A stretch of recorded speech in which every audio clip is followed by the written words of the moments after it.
আপনারা জানেন যে গতকাল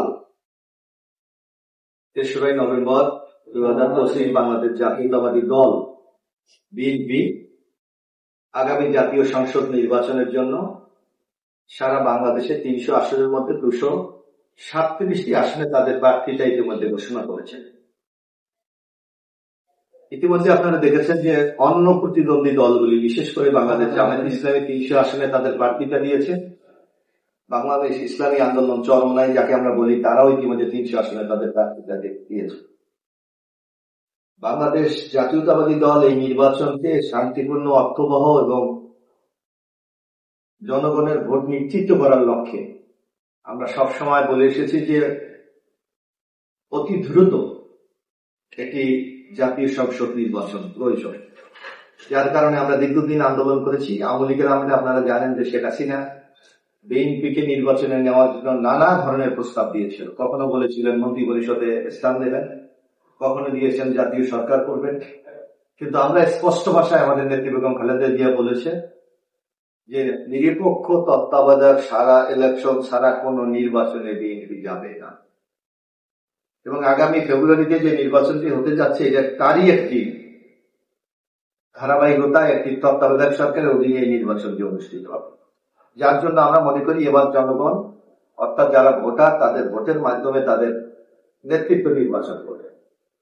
ইতিমধ্যে ১১৩ পটুয়াখালী ৪ এই আসনে আমাকে পার্টি প্রার্থী হিসেবে এর মধ্যে ঘোষণা করেছে। এই জন্য আমি বাংলাদেশ জাতীয়তাবাদী দলের চেয়ারপারসন বেগম খালেদা জিয়া, আমাদের মহাপুরুষ তারেক রহমান সহ আমি নেতৃত্বের কাছে কৃতজ্ঞতা জানাই, কারণ তারা আমার উপর যে আস্থা রেখেছে, এই আস্থাটাকে তখনই পরিপূর্ণতা আমরা দান করতে পারবো যখন এই অঞ্চলের মানুষ এই ধানের শীষে ভোট দিয়ে আগামী দিনে মানুষ বিজয়ী করে।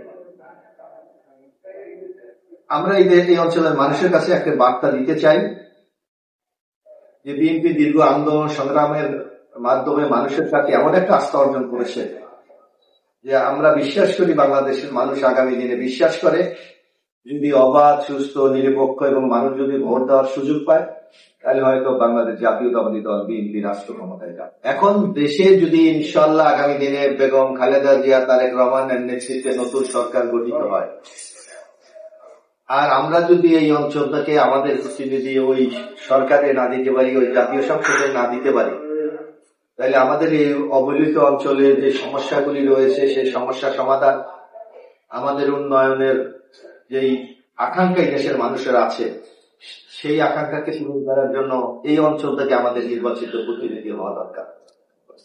যার জন্য আমার পক্ষ থেকে আমি স্পষ্ট ভাষায় এই কলাপাড়া রাঙ্গাবালি প্রায় ৩,১০,০০০ ভোটার, এর বাইরেও আরো প্রায় ২ লক্ষ আমাদের জনসাধারণ আছে যারা ভোটার হতে পারে।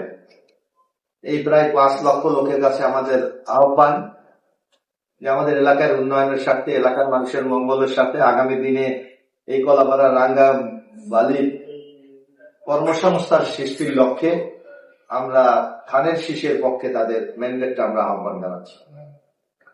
কারণ আমার কাছে যে জিনিসটি মনে হচ্ছে, একটা অঞ্চলের উন্নয়ন করার জন্য কিছু ক্ষেত্র দরকার। ইতিমধ্যে আমাদের এখানে দৃশ্যমান ২টি ক্ষেত্র এখনো রয়েছে।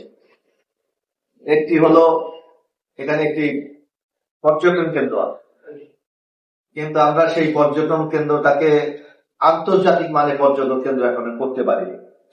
যদি এটাকে একটা আমরা বিশ্বমানের পর্যটন কেন্দ্র করতে পারি, তাইলে এখানে পর্যটকদের আগমনের কারণে এখানে অর্থনীতির যে একটা প্রবাহ তৈরি হবে। ইতিমধ্যে আপনারা দেখছেন যে এখানে পর্যটক আসার কারণে এখানে নানা ধরনের ব্যবসা বাণিজ্যের সুযোগ তৈরি হয়েছে। এটা আগামী দিনে আরো বেশি বৃদ্ধি পাবে।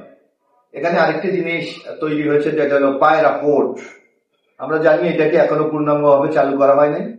যদি আমরা এটাকে পূর্ণাঙ্গভাবে চালু করতে পারি এবং এই পোর্টকে কেন্দ্র করে যদি একটা ইকোনমিক অঞ্চল আমরা এখানে তৈরি করতে পারি, অর্থনৈতিক অঞ্চল, তাইলে এখানে শিল্প কারখানার স্থাপনের মাধ্যমে ব্যাপক কর্মসংস্থান করার সুযোগ এখানে রয়েছে।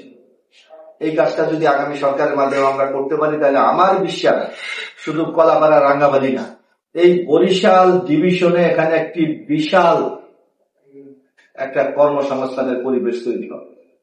আমরা আশা করব এই পরিবেশটাকে আগামী দিনে আমরা নিশ্চিত করার জন্য এই এলাকা থেকে আমাদের প্রতিনিধি দরকার, যাতে আমরা মহান জাতীয় সংসদে সরকারের সাথে আমাদের এই দাবি দেওয়াগুলি পূরণ করার আমরা সচেষ্ট। আমি কথা আর বেশি বলবো না।